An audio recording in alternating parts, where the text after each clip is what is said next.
Bismillah.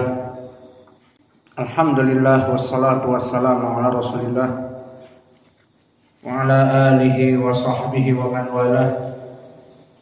Wa ashhadu an la ilaha illallah wahdahu la syarika lah.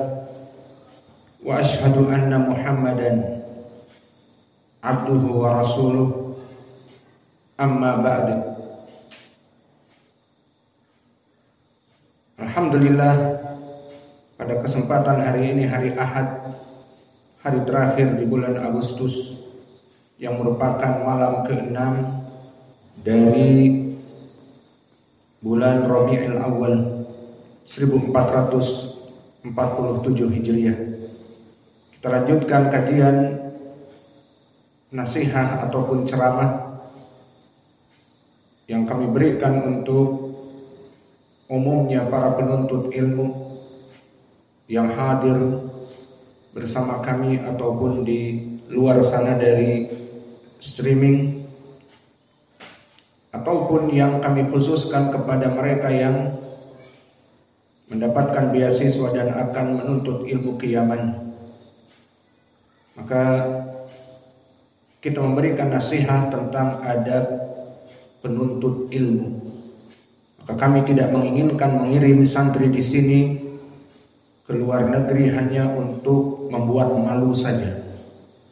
Masih berakhlak buruk, masih tukang membuli, masih nonton drakor, masih tidak mempunyai adab. Maka itu biar di Indonesia dan tertutup dari khalayak ramai. Maka di sini kami menginginkan mereka, para santri yang kami kirim ke luar negeri, untuk mengepakkan sayap, belajar dengan para ulama, para masyayikh. Bukan di sana malah semakin buruk karena tidak ada pengawasan secara intensif dari pantauan kita. Maka dari nasihat yang kedua untuk para penuntut ilmu, terutama khususnya yang akan berangkat ke Yaman, yang perkara kedua adalah tazkiyatun nafs. So the second after ikhlas is tazkiyatun nafs. Makna tazkiyatun nafs ayadhara qalbahu min kulli ghish wa danas wa ghil wa hasad wa su'aqidah wa khuluq. Maka penuntut ilmu yang kedua dari adab memperbaiki diri dalam menuntut ilmu agar yutahhir qalbahu min kulli ghish wa danas wa ghil wa hasad wa su'aqidah wa khuluq, agar memperbaiki akhlaknya, tidak hatinya itu rusak, hatinya itu gelap, hatinya itu penuh kedengkian, hatinya itu penuh kebodohan. Maka penuntut ilmu membersihkan ini semua. Tidak ada premanisme, tidak ada ketololan mengajari temannya bahasa-bahasa jorok, diajari gambar ini alat kelamin laki-laki, dan seterusnya. Kebodohan-kebodohan seperti itu harus dihilangkan jika ingin menuntut ilmu. Karena apa? Karena semua kekotoran, kehasadan, keburukan akhlak, dan kedunguan, dan keburukan akidah, dan juga kebid'ahan akan menghalangi seseorang dari menuntut ilmu.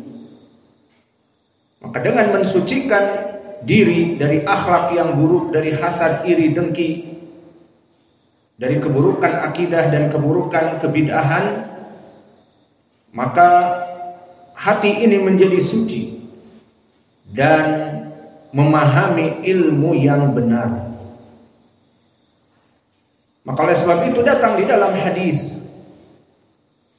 yang mana di dalam hadis ini disebutkan bagaimana peranan tazkiyatun nafs, pensucian jiwa dan hati.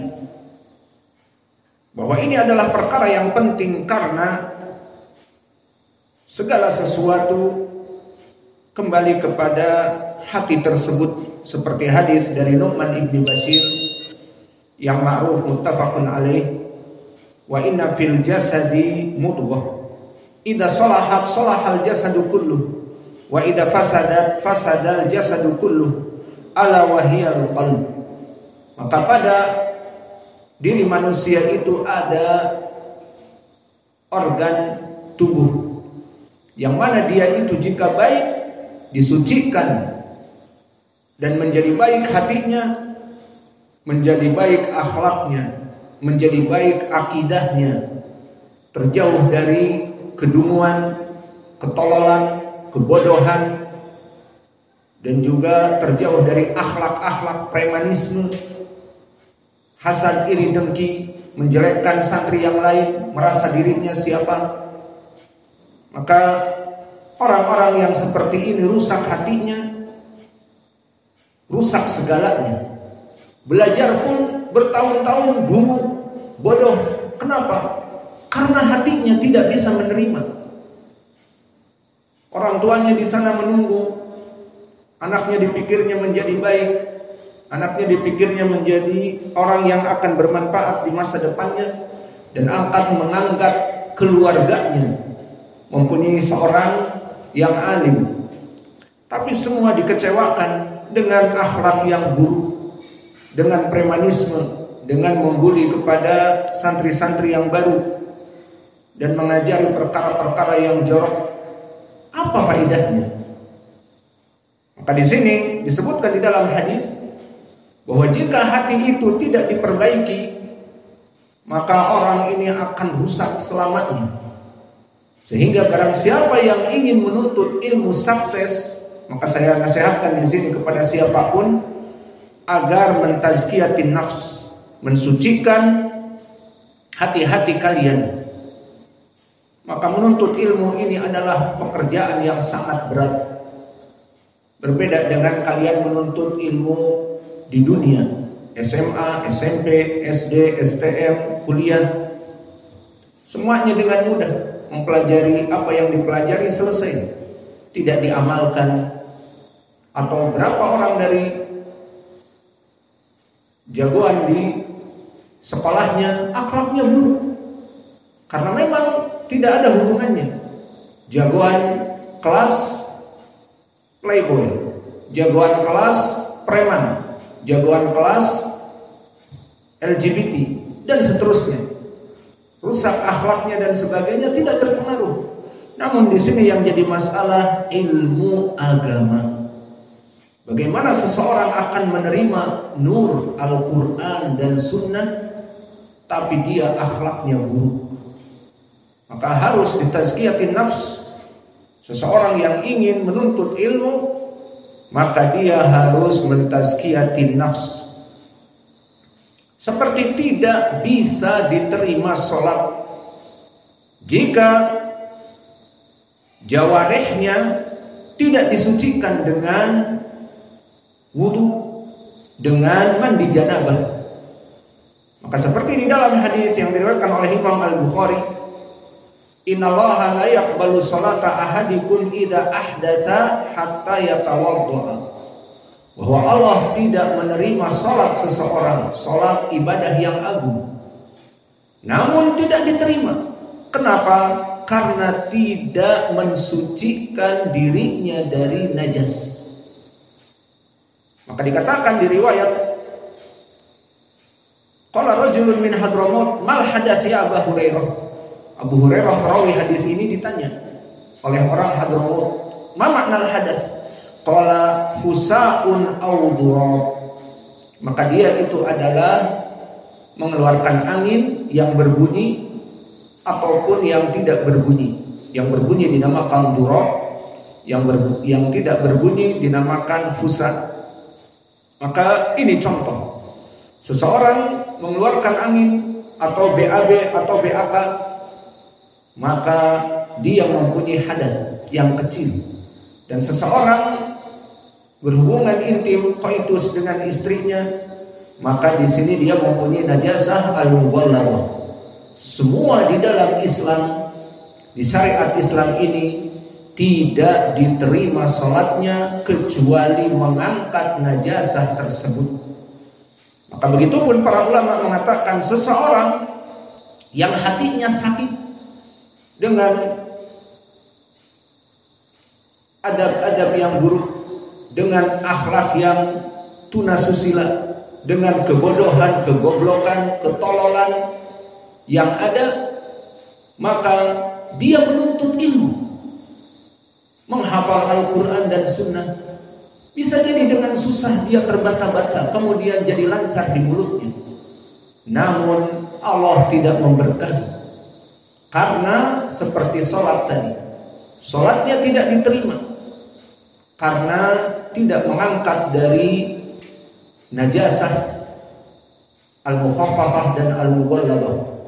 Dan begitupun hati seseorang santri yang busuk dan kotor dan akhlak yang buruk dan mungkin LGBT, maka di sini tidak akan menerima nur cahaya yang akan Allah berikan di dalam Al-Quran dan Sunnah.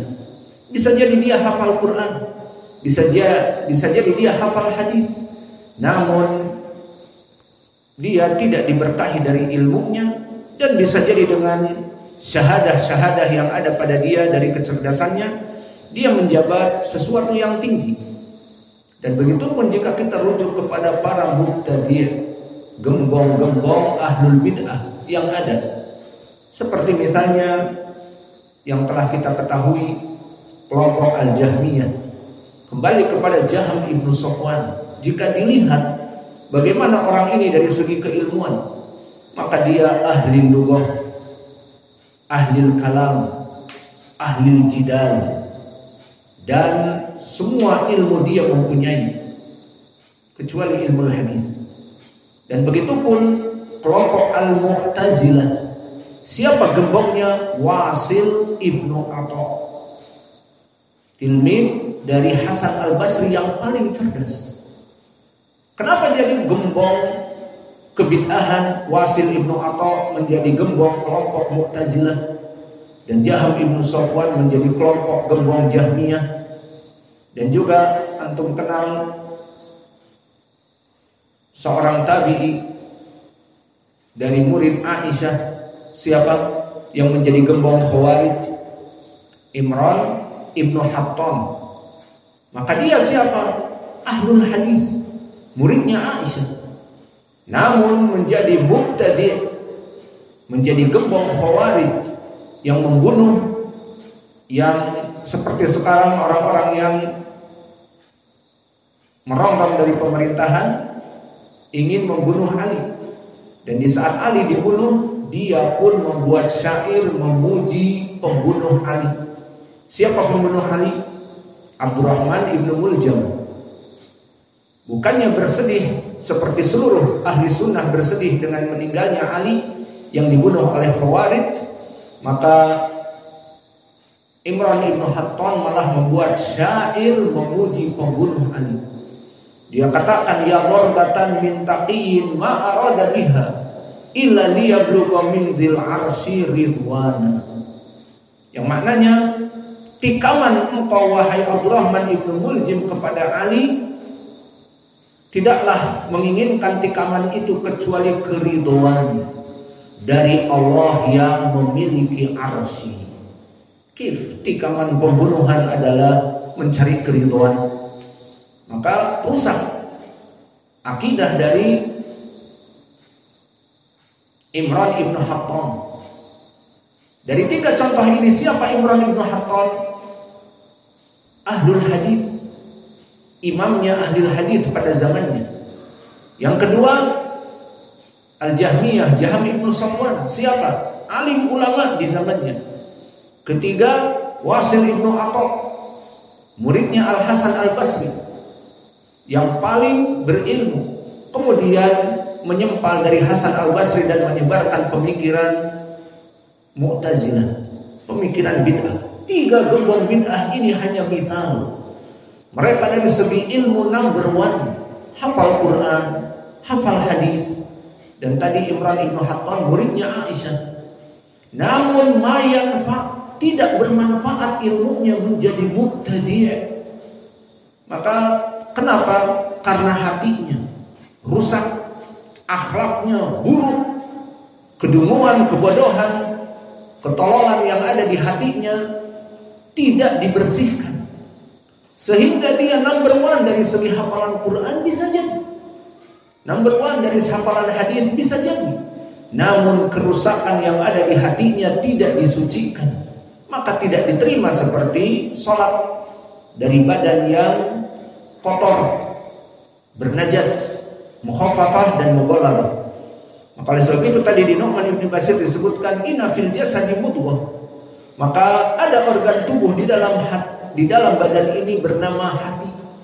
Idza salahat salahal jasadu kullu wa idza fasadat fasadal jasadu kullu. Jika dia baik, baik semuanya. Dan jika dia buruk, akan buruk semuanya.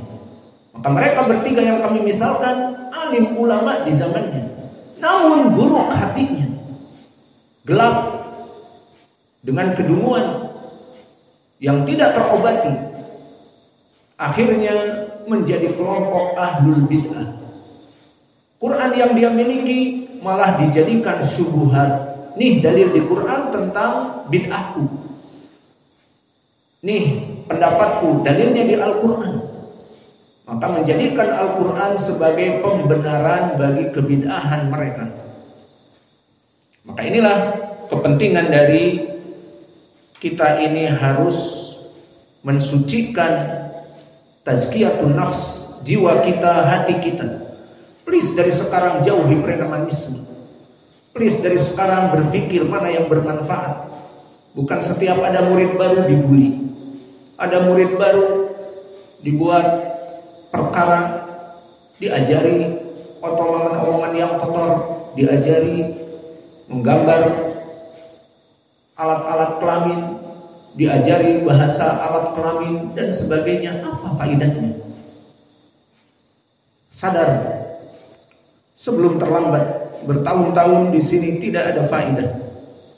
Orang tua kalian di sana menunggu kalian, mengharapkan kalian menjadi orang yang berguna, bukan membuli, menjadi pembuli ataupun merugikan orang lain. Maka pendalilan di dalam ayat Al-Quran banyak tentang permasalahan tazkiyatun nafs, penyebab suksesnya menuntut ilmu. Maka gambarannya dua hadis tadi, hadis Nu'man ibn Bashir, bahwa di hati itu ada, di dalam organ tubuh kita ada hati, yang jika buruk dibiarkan akan buruk semuanya. Meskipun mempelajari ilmu iya, namun ilmunya akan dibawa kepada keburukan. Seperti tadi 3 contoh ahlul bid'ah, mempunyai Al-Quran, mempunyai hadis, semua hadis Al-Quran dijadikan pendalilan atas kebid'ahan yang mereka lakukan. Maka rusak hatinya. Karena hadis tadi, idza fasadat fasadal jasadu kullu. Maka ilmu yang dia terima bertahun-tahun dari gurunya, dari Al-Hasan Al-Basri misalnya, akhirnya Wasil bin Atha menjadi Mu'tazilah. Ilmu yang dia dapatkan dari Al-Hasan Al-Basri malah untuk menyerang ahli sunnah. Dan begitu pun Imran ibn Hattan muridnya Aisyah, malah dijadikan ucapannya untuk memuji pembunuh Ali. Dan begitu pun Jahm ibn Safwan dikafirkan oleh para ulama karena semua ilmunya dari Al-Quran dan Sunnah dijadikan bantahan kepada kelompok ahli sunnah dan memuji dan membela dari kebid'ahan mereka dengan pendalilan Al-Quran yang disalahgunakan. Jadi kesimpulannya, perbaikilah diri dengan mentazkiyatun nafs sebelum belajar menuntut ilmu. Jauhi akhlak-akhlak yang buruk, jauhi premanisme, jauhi hasad, iri, dengki, jauhi mendolimi kaum muslimin dari para junior. Maka kalian akan sukses. Apa hubungannya kalian dengan mereka? Sibuk setiap orang dengan ilmu yang ada. Jangan membuli, jangan mendolimi, dan yang lainnya. Adapun pendalilan di dalam ayat Al-Quran yang lain selain tadi, Allah berfirman di dalam surat Al-Baqarah, wattaqullah wa yu'allimukumullah wallahu bikulli syai'in alim. Maka di dalam surat Al-Baqarah ini disebutkan wattaqullah, bertakwalah kepada Allah. Dan definisi takwa yang paling mudah adalah ijtinab binawahi wamtithalan bil awamir, melaksanakan segala amalan-amalan yang diperintahkan oleh Allah dan menjauhi larangannya. Maka disebutkan di dalam ayat ini, wattaqullah, bertakwalah kalian kepada Allah, maknanya laksanakan perintah Allah, salat 5 waktu berjamaah, melaksanakan puasa Ramadan ataupun yang sunnah, dan bersedekah, dan melaksanakan haji dan umrah, dan membayar zakat, dan yang lainnya dari ibadah-ibadah yang wajib dan sunnah. Wattaqullah idan mada ida saksun yattaqillah wa yu'allimukumullah, maka Allah akan mengajari, memberikan ilmu dari kemudahan difahamkan kepada ilmu syar'i, kepada Al-Quran dan Sunnah. Wallahu bikulli syai'in alim, maka Allah maha mengetahui atas segala-galanya. Maka ayat ini jelas menjadi pendalilan tentang tazkiyatun nafs. Barang siapa ingin wa yu'allimukumullah, Allah mengajari kepada orang tersebut pemahaman Al-Quran dan Sunnah dan pemahaman ad-din asy-syar'i, agar dia tazkiyatun nafs dengan bertakwa kepada Allah. Jauhi perkara-perkara yang diharamkan. Jangan mencuri, jangan membuli, jangan menghina, jangan mengajari keburukan kepada santri baru, jangan membuat orang menjadi sempit dada menuntut ilmu di sini, dan seterusnya. Wattaqullah, sibukkan dengan ibadah. Kalian mempunyai emban di sini ibadah kepada Allah. Maka dengan kalian melaksanakan tazkiyatun nafs, melaksanakan kewajiban yang Allah perintahkan dan menjauhi larangan, wa yu'allimukumullah, Allah akan memberikan ilmu kepada kamu.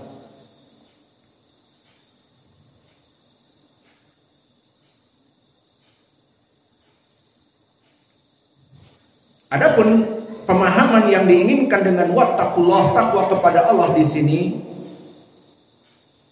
tidak seperti pemahaman orang-orang as-sufiyah.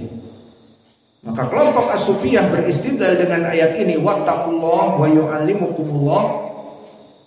Mereka mengatakan bertakwa itu thariqatul hulwah,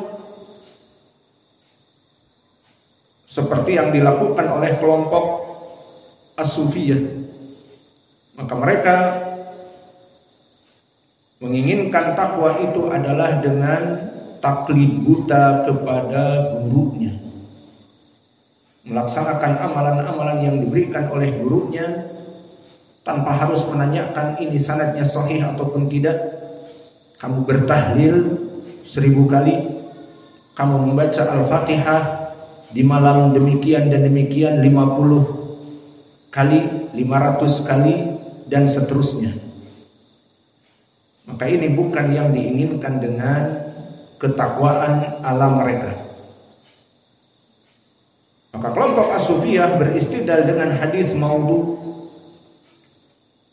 man zahada fid dunya allamahullahu ta'ala bila ta'allum wa hadahullahu bila hidayah wa ja'alahu basiran wa kasyafa anhul ama.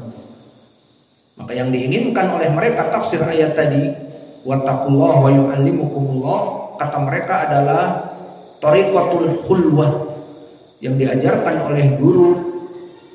Thariqah mereka seperti thariqah Naqsyabandiyah, thariqah Asyadiyah, Thariqah As-Sadaliyah dan yang lainnya, yang mana mereka bertaklid buta kepada gurunya dan mereka menjauhi dunia.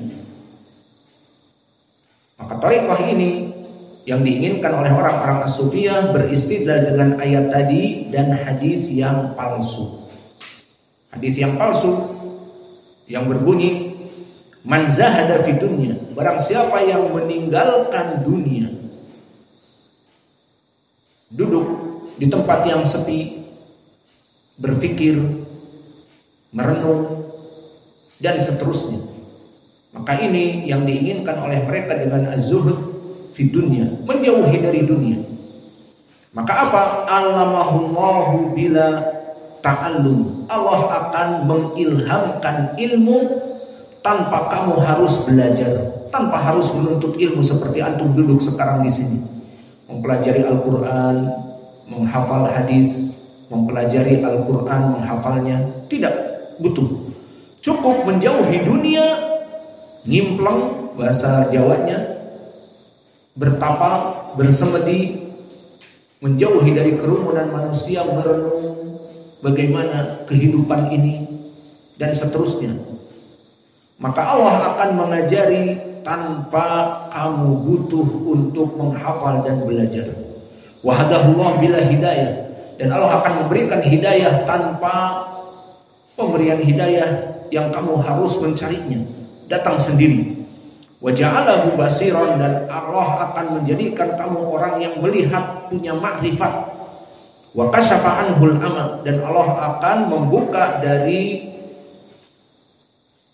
kebutaan. Hadis ini maudhu, dikeluarkan oleh Abu Nu'aim di kitabnya Al-Hilyah dari jalan Ali ibn Hafiz Al-Absi. Haddatsana Nasir ibn Hamzah an abihi an Ja'far ibn Muhammad an Muhammad ibn Ali ibn al-Husain anil Husain an Ali ibn Abi Thalib. Maka hadis ini didhaifkan juga oleh Syekh Al-Albani di silsilah al-mawdu'ah, ad-dhaifah wal mawdu'ah, wa hada isnad mudlim. Maka sanad ini sangat gelap, semuanya orang-orang yang pemalsu hadis.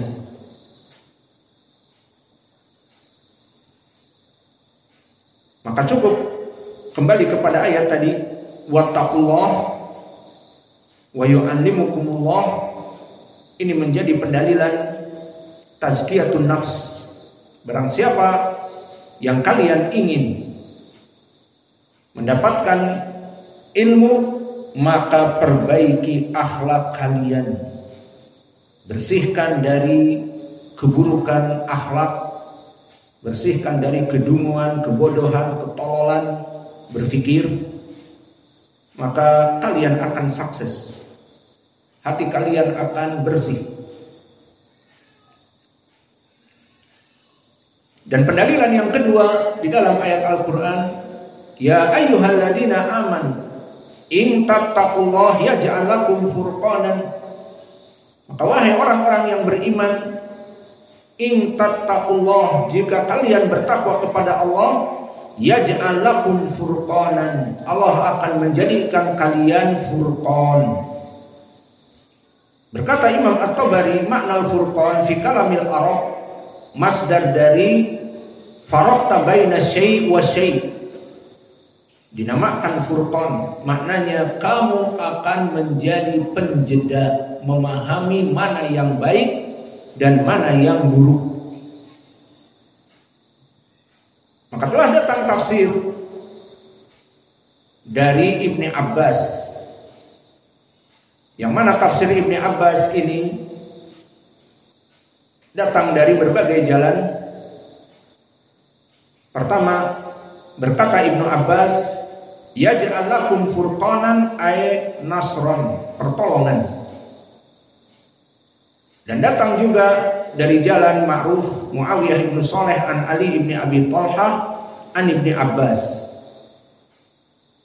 yaj'al lakum furqanan ay mahrajan.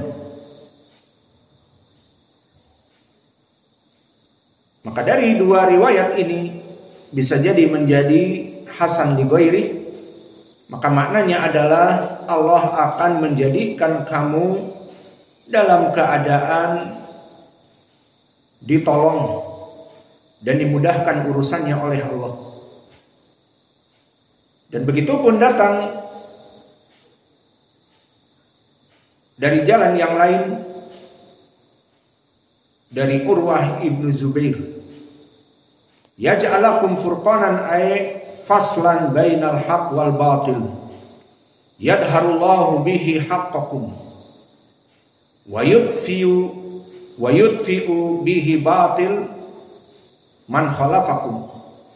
Maka di sini maknanya Allah akan memberikan ilmu, kalian mengetahui mana yang hak dan yang batil. Maka tafsir dari Urwah ibn Zubair di sini diriwayatkan oleh Imam At-Tabari dari Muhammad ibn al-Abbas, haddatsana Muhammad ibn Amr, haddatsana Salamah ibn al-Fadl, an Muhammad ibn Ishaq, haddatsana Muhammad ibn Ja'far ibn Zubair an Urwah ibn Zubair. Maka di sini Muhammad ibn Amr rawi yang thiqah, dan Muhammad ibnu Ishaq di sini mudallis namun meriwayatkan haddatsana, maka sanadnya sahih wallahu a'lam. Maka makna dari wa yaj'al lakum furqanan, Allah akan mempermudah segala urusan bagi orang-orang yang mensucikan hati. Maka jika dia ingin menuntut ilmu dan mensucikan hati, Allah akan memenangkan dia mendapatkan ilmu dan memudahkan urusannya mendapatkan ilmu.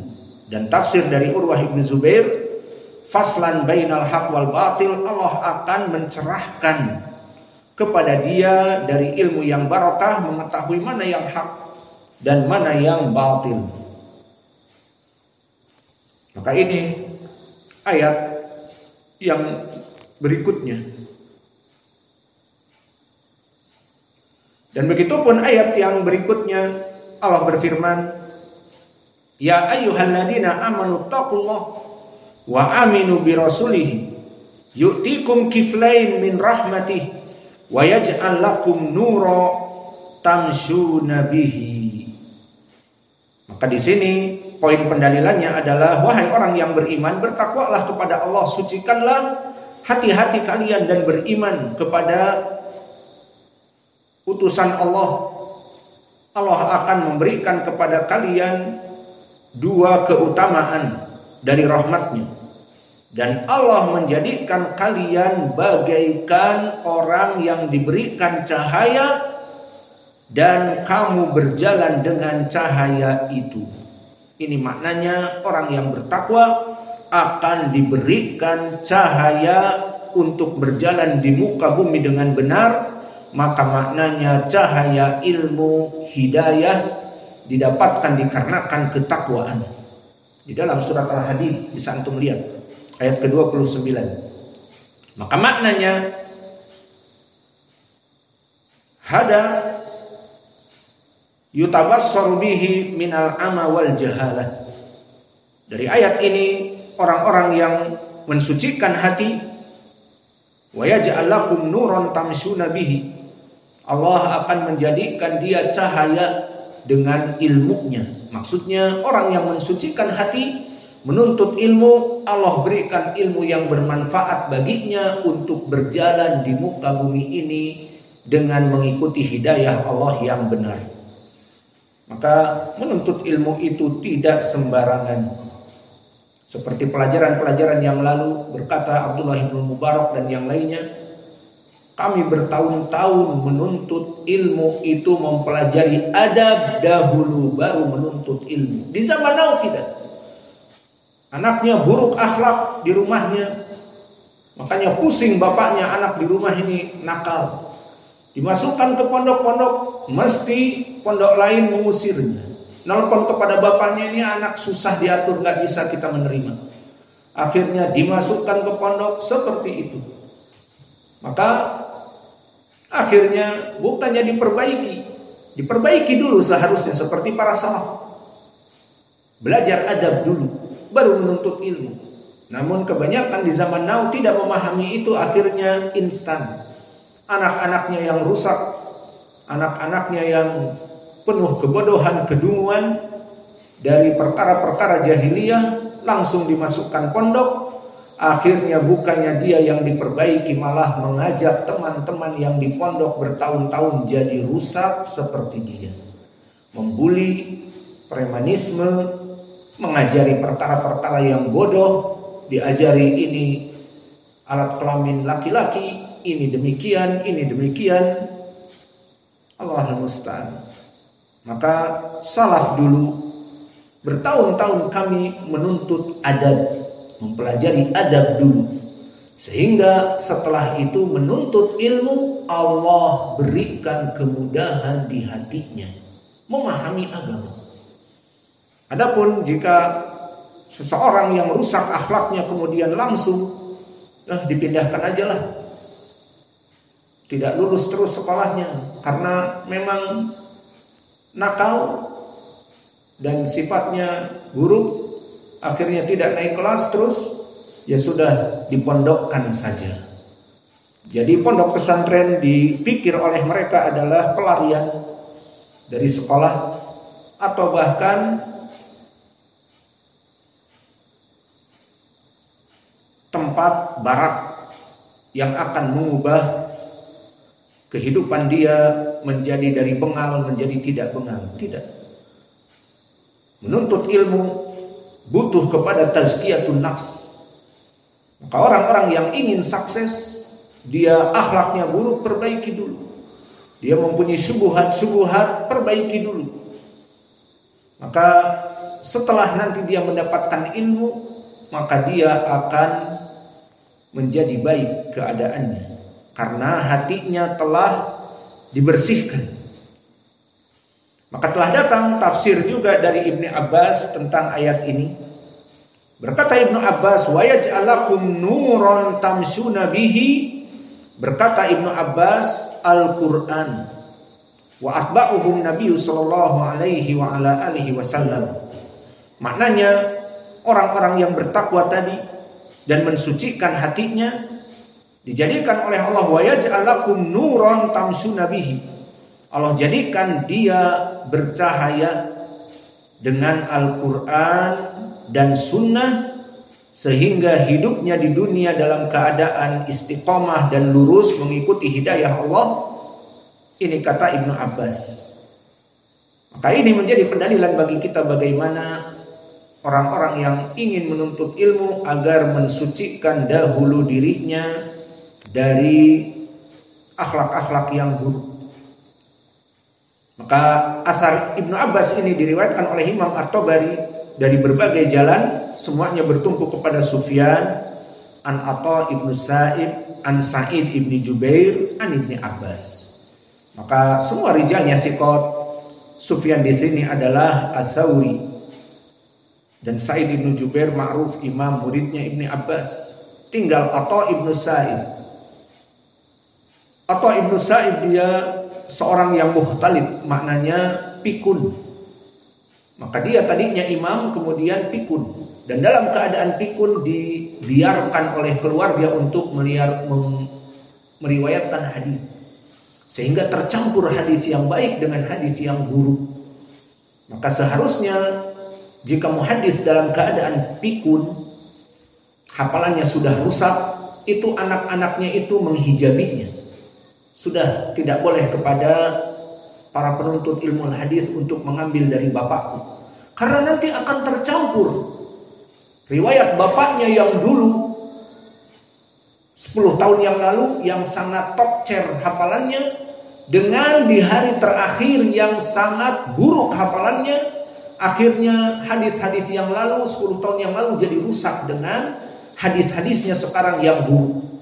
Maka harus dipisahkan, harus ditutup, jangan mengajar lagi, jangan meriwayatkan hadis lagi, sehingga yang ada hanya riwayat-riwayat yang sebelum dia itu ikhtilaf. Namun Atha ibnu Sa'id pada Allah dibiarkan sehingga hadis-hadis yang semakin hari semakin buruk, sehingga para ulama akhirnya membuat komitmen, barang siapa yang mengambil hadis dari Atha ibnu Sa'id dahulu sebelum dia itu hafalannya rusak diterima.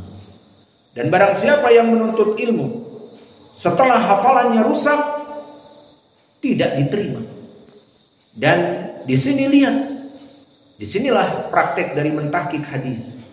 Antum lihat sekarang siapa murid atau Ibnu Sa'ib di sanad ini? Sufyan Ats-Tsauri.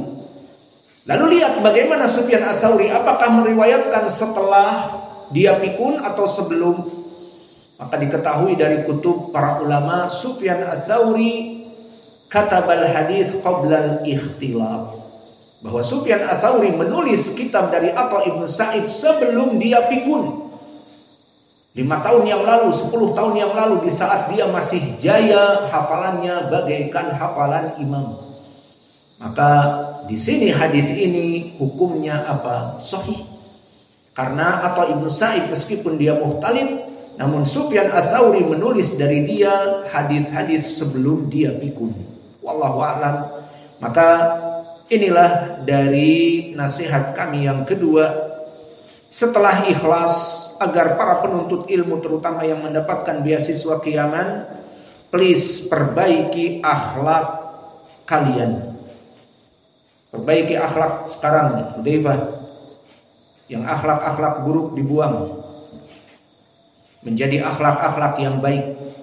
Karena jika kamu sudah mempunyai akhlak yang mulia dan terjauh dari perkara-perkara yang buruk, maka hati kamu akan bersih. Dan di saat hati kamu bersih, mudah untuk menerima ilmu. Dan ini yang disebutkan oleh para ulama. Kami lebih mementingkan mempelajari adab bertahun-tahun sebelum kami menuntut ilmu. Di zaman now kebalik. Anaknya nakal, masukkan pondok pesantren. Anaknya bandel, masukkan pondok pesantren. Justru malah dia menjadi makin rusak.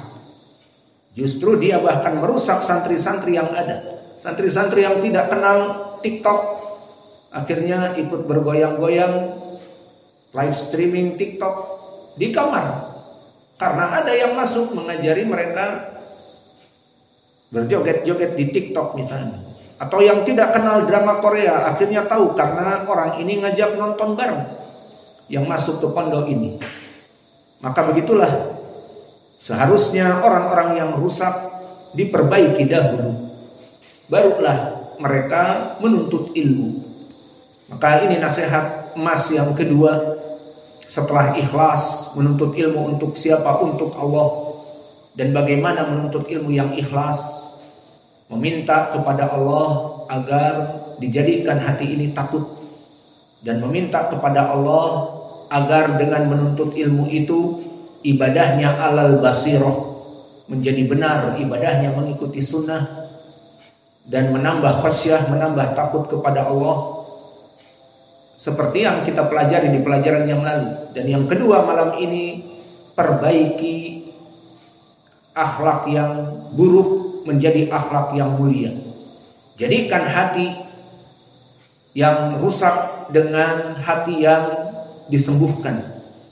Karena hadis Al-Bara ibnu Azib yang dari Nu'man ibnu Bashir yang kami sebutkan tadi, inna fil jasadi mudghah idza salahat salahal jasadu kullu wa idza fasadat fasadal jasadu kullu. Maka ingin menuntut ilmu dan ilmu itu diberkahi, kalian menghafal Al-Quran dan hadis dan ilmunya diberkahi oleh Allah, maka bersihkanlah hati-hati kalian dahulu agar hati itu bisa menyimpan ilmu yang bercahaya. Maka tadi telah kami sebutkan pendalilan-pendalilannya dari ayat-ayat Al-Quran. Sudah ada? Dicukupkan? Atau mau tambah? Cukup? Ya sudah. Maka kita cukupkan malam ini dengan nasihat yang kedua, bahwa memperbaiki hati dan akhlak itu penyebab dari diterimanya ilmu nanti di dalam hati. Karena wadah hati itu jika buruk, kotor, ilmu itu tidak akan masuk. Bisa jadi dia hafal Al-Quran namun tidak ada faidah.